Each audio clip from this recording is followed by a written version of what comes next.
Ninsabu hawnhekk f'Razzett fal-Qormi fejn f'Sejba dalgħodu nstab li kien hawn numru ta' persuni qed joqogħdu hawnhekk illegalment f'post li jista' jiġi deskritt bħala wieħed li huwa diżuman. Spezzjoni f'Razzett minn l-uffiċjali tal-Awtorità tal-Ippjanar kmieni tnejn filgħodu waslet għal sejba ta' numru ta' immigranti li kienu qed jgħixu hemm. One News tkellem ma' Charles Gaffal, uffiċjal prinċipali għall-infurzar, li spjega kif l-awtorità ħarġet azzjoni ta' infurzar kontra dan il-bdil fl-użu. Daw l-aħħar ġimgħat daħlulna diversi rapporti fejn mill-investigazzjoni li saru riżulta li l-post qed jintuża biex joqogħdu xi nies ġa fih minflok kif intenzjonat bħala razzett tal-baqar.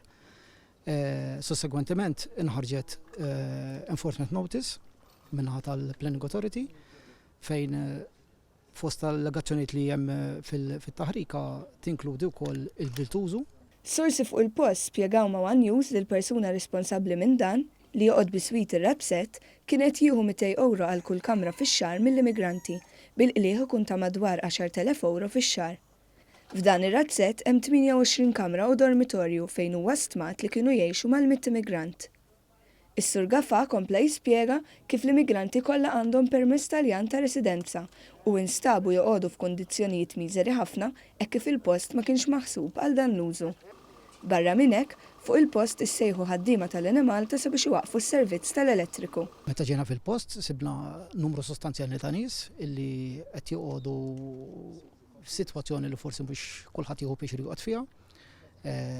Tkellimna magħhom u bil-fom kulħadd informana illi mhumiex ġejjin barra mill-Ewropa, anzi qed jgħidu li ġejjin within Europe, jiġifieri ġejjin kollha mill-Ewropa. U għal daqstant wieħed irid joqgħodna iktar kawt kif jittekilja s-sitwazzjoni.